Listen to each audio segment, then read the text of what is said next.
before 1 p.m. in the area of 119 King Street West in the city of Hamilton. Hamilton police received numerous 911 calls for shots being fired in that area.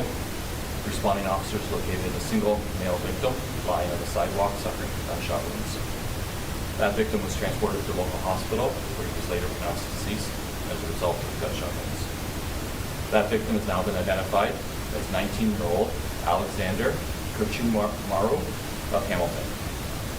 The post-mortem autopsy has been done today, and we're waiting for the results to come back. From our initial investigation, we have discovered that a single suspect jumped out of a vehicle when Mr. Kirchumaru walked past and shot several times. And then sorry. Can we start over? You're not live, are you? Nope. Okay. Investigation revealed that the victim was walking down the sidewalk when a single shooter jumped out of a vehicle and shot several times. That person then jumped back into the vehicle and fled westbound on King Street West. The description we have at this point to put out for the shooter is the shooter was a male, dressed all in black clothing, wearing a face mask. The vehicle used is believed to be a newer model Honda Civic, either black or dark gray in color with a spoiler on the rear trunk. We are currently going through witness statements and reviewing video in the area to help identify the people involved. We can confirm that there is only one shooter, but we cannot confirm at this point whether there were other people in the vehicle at the time. There will be a photo that the family has provided us that will be put out shortly for media purposes, and then I'm free to take any questions if you have any. Did you have the spelling of the last name? Yes, it's Circiumaru. First name is Alexander. We've heard reports that the victim was inside that building on King, and he was shot when he came out. Do you have any indication that he was in that building? What was he doing in there? We know that there's several provincial government offices, right? Possibly renewing the license. What can you tell us about what he was doing there? So I can confirm that he did not go into the building. He was walking down the sidewalk at the time of the shooting. He was in the area for a pre-scheduled appointment in the area, but the details of that I'm not going to disclose at this time, but he had not entered 119 King Street. Do we have any information if this is connected to gangs? No. No, I have no information on that at this time. Was he alone? Yes, he was. You mentioned, or not you specifically, but the police service said this was believed to be targeted. How did you come to that determination? The details of the reason why I come to that conclusion I can't disclose at this point, but from the initial information we've gathered, it's clear that the person was waiting and that targeted this individual as they walked down the sidewalk and immediately fled westbound from the area. So without getting into any more detail that I can't release right now, we're confident that that was a targeted shooting and that it was not random. No, they knew each other. That I cannot say. I'm just trying to picture it. You know, it's a one-way street, especially in front of that building. I don't recall if there's a traffic light exactly where the victim was shot. You know, did the car was the car trailing him? Was it parked at one point? Then once it saw him and it started moving, what can you tell us about? So we have been looking through video trying to track the movements of that vehicle in the area. So what I'm comfortable with saying at this point is that at the time that this individual came walking down the sidewalk, the vehicle was already there waiting. The shooting took place and then the vehicle immediately fled the area. And obviously a lot of surveillance cameras in the area. You know, has that been helpful for the police? Yes. Did the victim have any previous involvement with the police? He was known to us, but the details of that I can't get into. What's the family saying to the police at the moment? Are they heartbroken? They are always heartbroken. It's always a sad situation when someone loses their life. Our compassion and our heartfelt, sincere compassion goes out to the family. They have to grapple with not only the death of a child, but in this manner. And I'm sure it'll take a very long time for them to come to grips with what happened. Was Alexander a student at any local schools, university, college, anything like that? Not that I'm aware of. Yesterday we heard from police that multiple shots fired. Some witness reports put it at over a half dozen. One person told us that they heard 9 shots fired. Can you give us any more clarity on how many gunshots? Now, at this point, I will just say that there was multiple gunshots that were fired. We have recovered a number of exhibits from the scene, and we will learn more information from the autopsy today.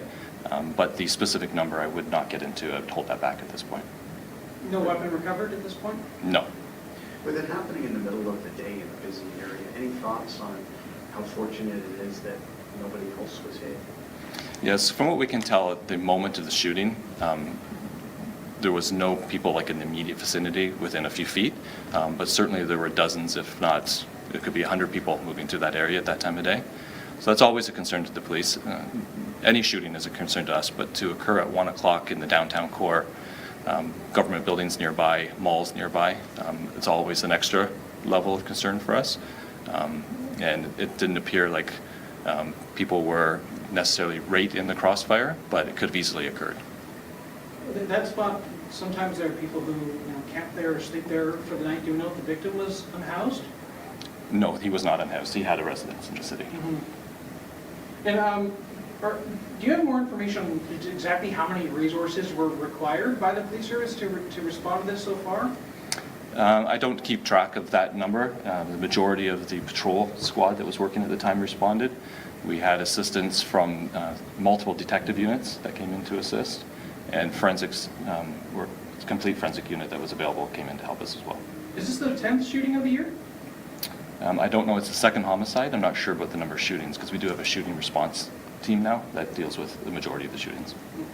We know that in the wake of the shooting, Hill and Fairfield building went into lockdown. We also had a reporter at the downtown courthouse who said that some staff there were also placed under lockdown. Can you tell us about, as police were responding, do you have any indication how many buildings went into lockdown, whether police required some shops or offices to stay closed? So I don't know the number of buildings that would have invoked their lockdown procedures. I know that the convention center and the provincial building at 119 King Street West went into lockdown. That was on their protocols that they instigated that. My understanding is that the provincial courthouse nearby did not go into lockdown. They were suggesting employees stay in while the situation settled down, but they did not invoke a full lockdown of the courthouse.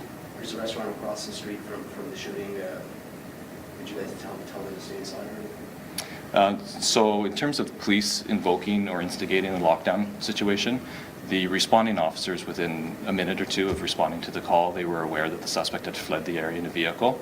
There was not a concern at that point that there was an active shooter out there, so there was no need for the police at that point to invoke a police instigated lockdown. And just following up on a question that somebody kind of already asked about the brazenness of this shooting.